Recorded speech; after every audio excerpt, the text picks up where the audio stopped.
olay kan omna vel kan veng vel te thlir du kha in lo omani mela kha video ma salam komena kha an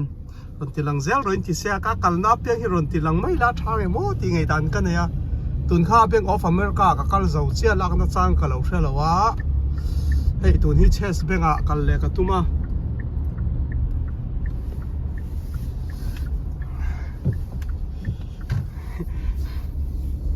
kan lang ha clear tor ti tama helai greenhouse omna hemi thain omna hi nikum khanan zuara a compound hi ekarli le tlem ning ka ria ekarli chiange ekarli le tlem nge chaw ania azaw lawa 1 million yan zuara ni ai ka kan hua ma to local ka lo en lawa chonin helam pang hi in pipit vak hin war lo khop maya se khan sai tel la kha tun po kan hunga mi khan ka tlan muang awangin min lo khak maya khalam chuni se in pipit vak kha kan ching dawa ai chess bengal lu tur kan ya parking hi an nei do hiam azawan a full ani hi khami hemi chess bank hi apiami so khami greenhouse omna thain omna tain ka pak mai ngai ni hi kha 1 million khatin an zuar ani an zor thu kha kan lo hret chia lawa amun kha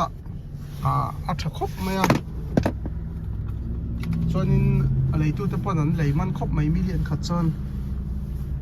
ekarli borvel ani amun khamo pun ma kha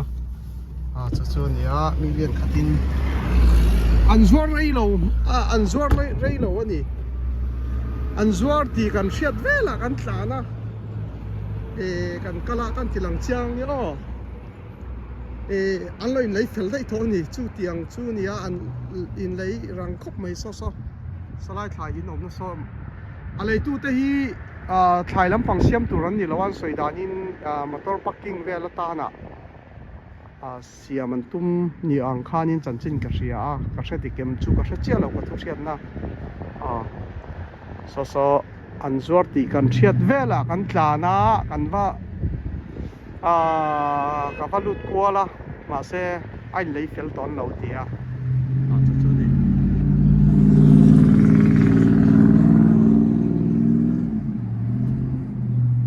hi ang lo vur tla na ya vur tla khuna kong na lo nan chi kan ti mai hi an phul thina a chung video la khian oi tur an oi thau chu ka ringa ma se nuam chia lo mi kara lo tong vak te hi a chung tak chu video ka la lawang hianin tangan char do na